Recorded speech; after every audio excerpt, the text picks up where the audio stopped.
Hi, my name is Michael Hodges. I'm the community father, and I'm here with my daughter, my oldest daughter, Lynda. And she's going to ask me some questions just so that I can show men just how easy it is to share your life. All right, so we're going to start with this first question. But yes, hi, nice to meet all of you. I want to ask, why do you call yourself the community father? Okay, that goes back to when I was in my 20s and I was in search of just mentorship, and I found a church. And while I was at this church, a prophet came through the church and called me out by name. He said, "Is there a Michael here?" And then he called me up and he said, "God has called you to be a father to men and boys."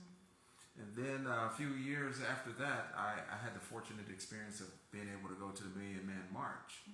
And while I was there, the speaker said that men need to be more hands-on in the community. And at the time, I had a pretty decent job. I was working as a pharmacy technician, but I was commuting from the Antelope Valley down to LA. So I was already looking for a reason to get out of there. And once I heard that men need to have more of a hands-on in the community, that prompted me to quit my job and start working as a part-time teacher in the private school sector. But then shortly after that, I used that experience in the private school sector to become a teacher in the public school system, which I've been doing since 2002. And from day one, I always took that job seriously, and I always felt like the kids were my responsibility to look after. And so that's kind of where the name Community Father comes from. I wanted to add a little to that too. Did you have that in mind, that like you were called to help men and boys and everything while you were teaching as well? Like it was kind of always just a background thought? Yes, it was definitely a thought, because I was whenever I had the interaction with young men in particular, I always thought that this is what I'm here for. And okay, so since you want to be community father, my next question is going to be, what is your experience with your father growing up? Okay, that's a good question. I had a father, and he definitely had impact on my life. Some of it was not so good, but most of it was good. And I didn't find out until my late 20s and early 30s that he was not my actual biological father. My mother and father had 10 kids, when they were together. And my oldest sister, she's the only one older than me. She was born in 63. I didn't come along until 66. But what I found out was that during that time, they had split apart. They had separated. And when they came back together, my mom was pregnant. And once I found that out, that he was not my biological father, it began to dawn on me that he probably knew that, because I started to think about how distinctively different I was treated on certain times, But I do want to say that he did really make a great impact on my life, because I remember we had a station wagon, and it had 3 rows of seats, and just about every weekend we'd all pile in the car, and we'd head out somewhere. And as we were leaving the neighborhood, we'd pass by some of our friends' houses, and I'd see them standing in the yard just looking at us. And a lot of them had no fathers, or they just didn't go anywhere. So my father did make every attempt to show us the culture. We probably stayed within a 50-mile radius. We went to the beach, we went to the Griffith Park, and we went to the museum. And those are the 3 main places I remember going a lot. But he did make an effort to get us out. And so I think that had a positive impact on me.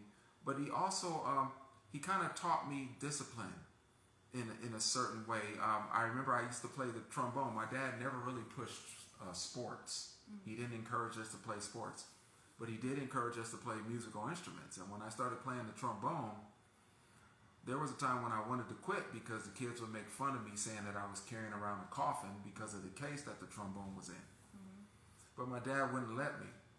But because of that, I had one of the best high school experiences that I could have, ever imagined. I was part of something We got a chance to go to all the games, to different parades, and it just really gave purpose to my high school experience. And I want to add, like, how did all of this affect your experience as a father? Once you became a father, was there anything you wanted to do as a father because your dad did it, or vice versa, didn't do? Yeah, I kind of got a late start. I didn't become a father until I was 31, 32. And, I gotta say that for the most part, the kids' behavior was mainly due to the impact that their mother made on them. I was there and I was very interactive with my kids, but I do think that I kind of was more of the fun dad, and I don't think that I've challenged them in the way that I could have. I don't ever remember really teaching any real life altering skills. I do remember coaching Malcolm when he was young in basketball, but it wasn't a consistent thing. And I was a little bit too concerned about the cost of things. And if I could redo and had a redo, I know I would like to be more intentional about the way that I raised my children. Yeah. And with your flawed past as a father, if you call that flawed, what makes you think that you're the one to show men now what fathering looks like? That's good. Excellent question. Well, isn't that the way God usually works? He kind of uses the foolish things to confound the wise. But I don't look at myself as someone who's here to show men what fathering looks like. I'm here really to learn, what fathering looks like as well. As I begin to interview men and get their stories out there, I'm learning from their life just as much as they're learning from me. I have read books that kind of have given me more insight on what intentional fathering looks like. But it's going to take a community of men, and I'm here to learn. Yeah. And what do you feel makes all of this that you're doing, learning from other men learning from you? What makes you feel like this is important right now in the time we're in? Well, I was thinking of that scripture that says that wisdom is known by her children. And so when I look at the state as being a teacher for 20 years and seeing the decline of behavior in the kids in our community, it kind of lets me know that the way that the families are being ran, the way that the community is being governed, and the way that the country is being governed is not wise. If our children are telling on us, we're not governing in the wisest way. Yeah. And I look at the father as the root of the family, the foundation of the family. He's also which makes him the foundation of the community, which in turn makes him the foundation of the country.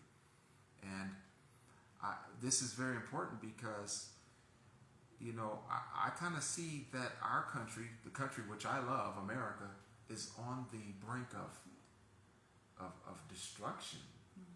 We're kind of imploding from within, the same way Rome did. Rome was the powerful dynasty, and it wasn't conquered by other armies.